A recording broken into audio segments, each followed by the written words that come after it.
একটা নতুন তথ্য নিয়ে এসেছি। যাদের হচ্ছে জেনারেল কার্ড হয়ে গেছিলো বা আরকেএসওয়াই 2 ছিল, তো সেখান থেকে রূপান্তরিত হয়ে আরকেএসওয়াই 1-এ করা যাবে। তো এই নতুন আপডেটটা এসছে, যেটা হচ্ছে যে নতুন করে চালু হয়েছে, এবং এটা করতে গেলে আপনাকে অবশ্যই অফিসের মাধ্যমে বা অনলাইনের মাধ্যমে দুটোই করা যাবে। তো আমি দেখিয়ে দিচ্ছি কিছুটা প্রসেস, লক্ষ্য করে যাবেন। তো এইভাবেই করতে হবে, কারণ হচ্ছে আপনার একটা তার আগে বলে দিচ্ছি, কারণ আধার কার্ডের সাথে ফোন নাম্বার বাধ্যতামূলক, নাহলে এই কার্ডটি করা যাবে না অনলাইনে।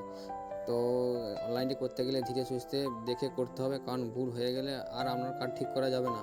তো এটা 8 নম্বর ফর্মটা ফিল আপ করবেন। 8 নম্বর ফর্মে এসে এখানে দেখে নেবেন, পুরো লেখা আছে সব কিছু। তো এখানে আসার পর অনলাইনে ক্লিক করবেন এবং ওখানে ফর্মটা ফিল আপ করার পর ঢুকে যাবেন। ওখানে গিয়ে আপনি সমস্ত কিছু তথ্য যাচাই করে তবে তারপরেই আমি শুরু করবেন অনলাইনের প্রসেস। তো আমি বিশেষ করে বলবো সবাইকে যে এই সমস্ত কার্ডের ক্যাটাগরি চেঞ্জ করতে গেলে যারা না জানে তারা না করাই ভালো, তারা অফিসে যেয়ে করতেই ভালো হবে। কারণ হচ্ছে এগুলো ভুল হয়ে গেলে আর কোনো মতেই করা যাবে না, কারণ অনেকদিন পরে তো এটা আপডেট এসছে।